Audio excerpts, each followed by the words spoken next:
भगवान भगवान से, तो भगवान कहने लगते हैं तो क्या किया जाए। तो महाराज जामवंत जी कहने लगे प्रभु एक ही काम है, अगर आप वही हैं तो हमें उसी राम रूप का दर्शन करा दीजिए, उसी राम रूप का दर्शन करा दीजिए, बस हम यही चाहते हैं।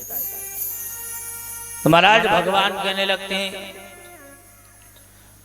ठीक है। तो तुलसीदास जी कहते हैं कागा छवि आज की भले बिराजना,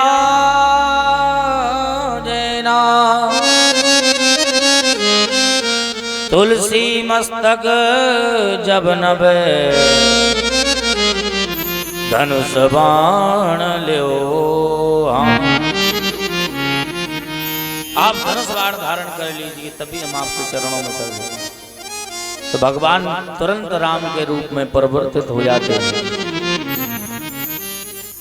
कित मुरली कित चंद्रिका कित गोपिन गेसा,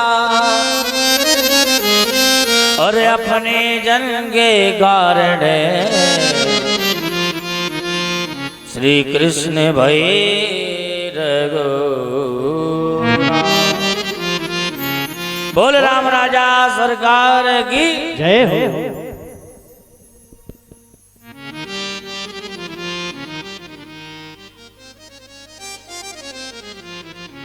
तुरंत जामवंत जी महाराज प्रणाम करने लगते हैं। देखिए अब जामवंत जी कहने लगे प्रभु आपकी हम क्या सेवा करें। तो भगवान कहने लगे सेवा अगर करना है तो एक ही सेवा है कि ये मणि हमें दे दो, ये मणि हमें दे दो। भगवान से जामवंत जी कहने लगे प्रभु मणि तो नहीं दे पाएंगे।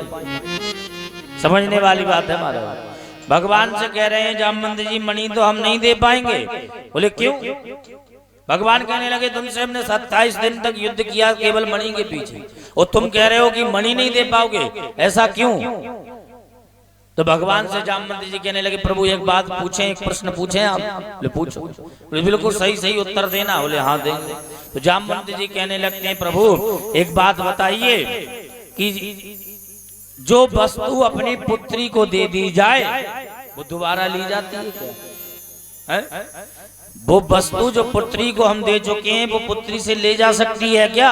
भगवान कहने लगे नहीं ली जा सकती। बोले तो जी मणि हम जो है अपनी पुत्री को दे चुके हैं, अब हम कैसे ले लें, कैसे ले? भगवान कहने लगे तो कोई उपाय होगा, मणि तो हमें लेके ही जाना है। तो जामवंत जी कहने लगे प्रभु एक उपाय है, हम मणि नहीं दे सकते हैं, हम मणि नहीं दे सकते हैं लेकिन अपनी पुत्री तो दे सकते हैं, पुत्री तो दे सकते हैं। पुत्री भगवान ने ली। और देखिए भगवान का वैदिक पद्धति से विवाह होता है।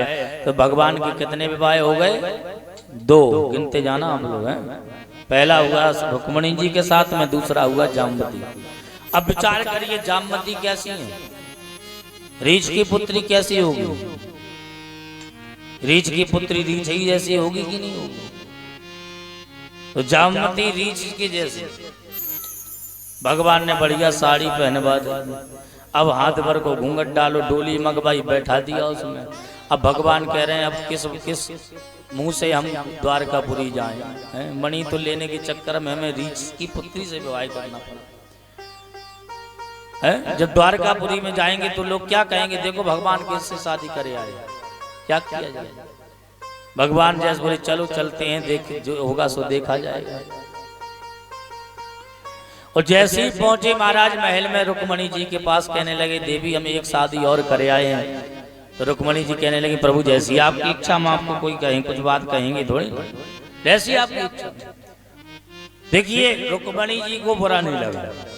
भगवान दूसरी शादी करे आए हैं, रुक्मिणी जी ने कुछ नहीं कहा। अब भगवान ने क्या कहा कि देखो देवी शादी तो करे आए हैं लेकिन एक समस्या और है। बोले कौन सी समस्या। बोले वो तुमसे बहुत ज्यादा सुंदर है, वो तुमसे बहुत ज्यादा सुंदर है। तो ये महाराज एक स्त्री को दूसरी स्त्री की बड़ाई सहन नहीं होती है ना। तो तो वो बात तो बुरी नहीं लगी रुक्मणी जी को, ये बात ज्यादा बुरी लगी। महाराज इतना बुरा लगा कि रुक्मणी जी को क्रोध आ गया और हाथ में जल लिया और श्राप दे दिया कि हम तुम्हारी दूसरी पत्नी को श्राप देते हैं कि वो मेरी जैसी हो जाए। बोलो राधे राधे। अब विचार करिए, रीछ की पुत्री रीछ जैसी होती है और भगवान ने अपनी बुद्धि के प्रभाव से रुक्मणी जैसा सुंदर बना दिया। बोलो राधे राधे।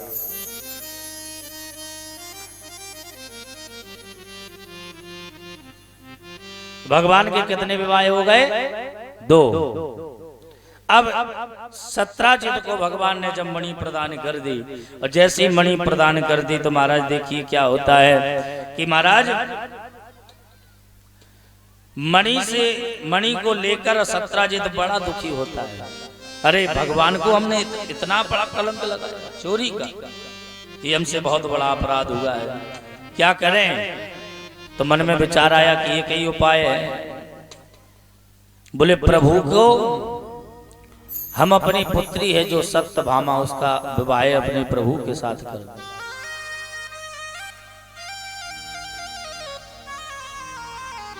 अपने प्रभु के साथ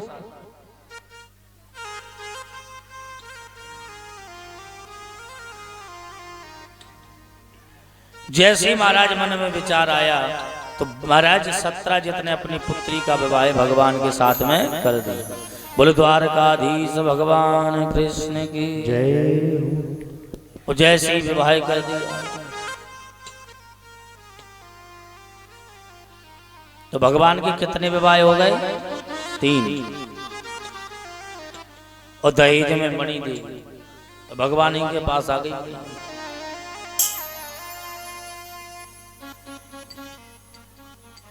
अब देखिए क्या होता है महाराज, भगवान जब प्रेम से निवास कर रहे थे तो एक दिन क्या होता है कि यमुना का दिल्ली जाते हैं और यमुना का भ्रमण करने लगते इंद्रप्रस्थ पांडवों के साथ में, अर्जुन के साथ में। जब अर्जुन के साथ में घूम रहे थे तो महाराज अर्जुन ने जैसे देखा कि एक स्त्री तपस्या कर रही है यमुना के किनारे, भगवान से कहने लगे प्रभु ये तपस्या क्यों कर रही है, जरा देख के आए। भगवान कहने लगे तो जल्दी जाओ देख के आओ। जैसे ही अर्जुन आए देखा कि पूछा, कहने लगे देवी आप कौन हैं, आप क्यों तपस्या कर रहे हैं? तो कहने लगते हैं कि हम, वो स्त्री कहने लगी कि हम जो है सूर्य की पुत्री यमुना है, कालिंदी मेरा नाम है। विश्वम्भरेण्यवरदं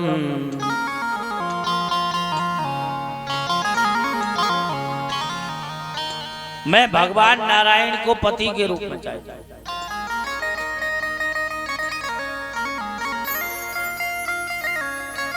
जैसे ये कहा कि पति के रूप में चाहती हूं तो अर्जुन भागते हुए गए, कहने लगे प्रभु ये तो आपको ही चाहती है। बोले तो सुबह शीघ्रम शुभ कार्य में देरी नहीं करनी चाहिए, जल्दी बुलाओ। तो भगवान ने जैसे ही बुलवाया तो वैदिक महाराज कालिंदी के साथ में भगवान ने विवाह किया। तो भगवान के कितने विवाह हो गए? 4 ही तो।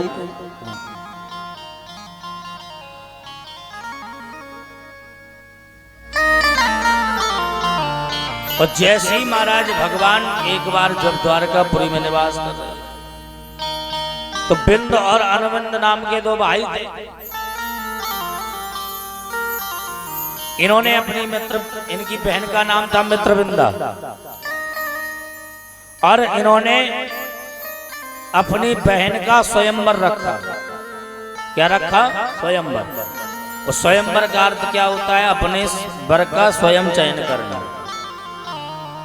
तो बोले जिसके गले में मेरी बहन माला डाल देगी हमारी बहन की शादी उसी के साथ हो जाएगी। लेकिन बिंद और अनुबिंद कहने लगे बहन केवल दुर्योधन के गले में ही माला डालना और किसी के गले में मत डालना। ये तो स्वयंवर तो केवल नाम का था, लेकिन विवाह तो दुर्योधन से उसे करवाना। लेकिन ये जो है महाराज केवल सबको देखती जाना, लेकिन जब दुर्योधन आए तो उसके गले में माला डाल।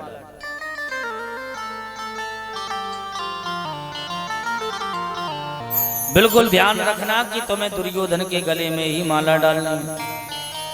और जैसे ही महाराज स्वयंवर में जब बड़े बड़े राजा आए लाइन में लग गए और जैसे ही लाइन में लग जाते हैं तो देखिए महाराज मित्रवृंदा सबको देखती हुई जा रही है। जब सबको देखती हुई जा रही है केवल केवल ढूंढ रही है कि दुर्योधन कहाँ है। अब देखिए कैसा कैसा विचित्र काम होता है कि महाराज दुर्योधन से पहले भगवान द्वारकाधीश खड़े हुए थे। दुर्योधन से पहले द्वारकाधीश खड़े हुए थे। पूरा विचार था उसे कि हमें दुर्योधन के गले में ही माला डालनी है और किसी के गले में माला नहीं डालनी है। और जैसे ही महाराज द्वारकाधीश को देखा मित्रवृंदा भूल गई कि भैया ने क्या कहा था। तुरंत द्वारकाधीश के गले में माला डाल दी। बोलो द्वारकाधीश भगवान कृष्ण जय। जैसी माला डाली तुरंत महाराज आग बबूला हो गए बिंदु और उद्बिंदु। कहने लगे बहन ये तुमने क्या कर दिया। हमने तुम्हें अच्छे से समझाया था कि दुर्योधन के गले में माला डाल, ये तुमने क्या कर दिया।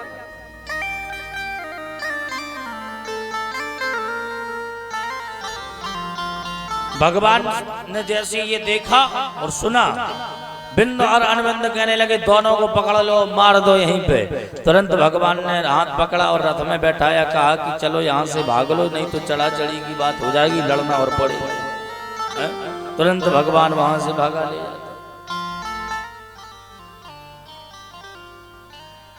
एक नग्नजित नाम भगवान के कितने विवाह हो गए 5।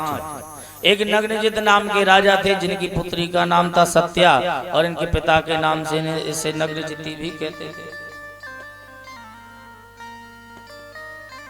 अब देखिए क्या होता है।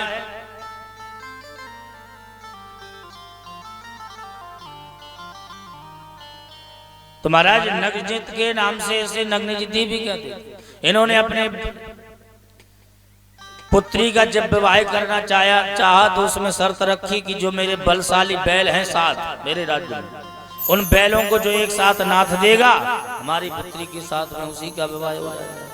बड़े बड़े बलशाली राजा आए, कोई भी नहीं नाथ पाया। तब भगवान ने 7 बैलों को एक साथ नाथ दिया और महाराज नग्नजिती के साथ में भगवान ने विवाह किया। बोले द्वारकाधीश भगवान कृष्ण जय।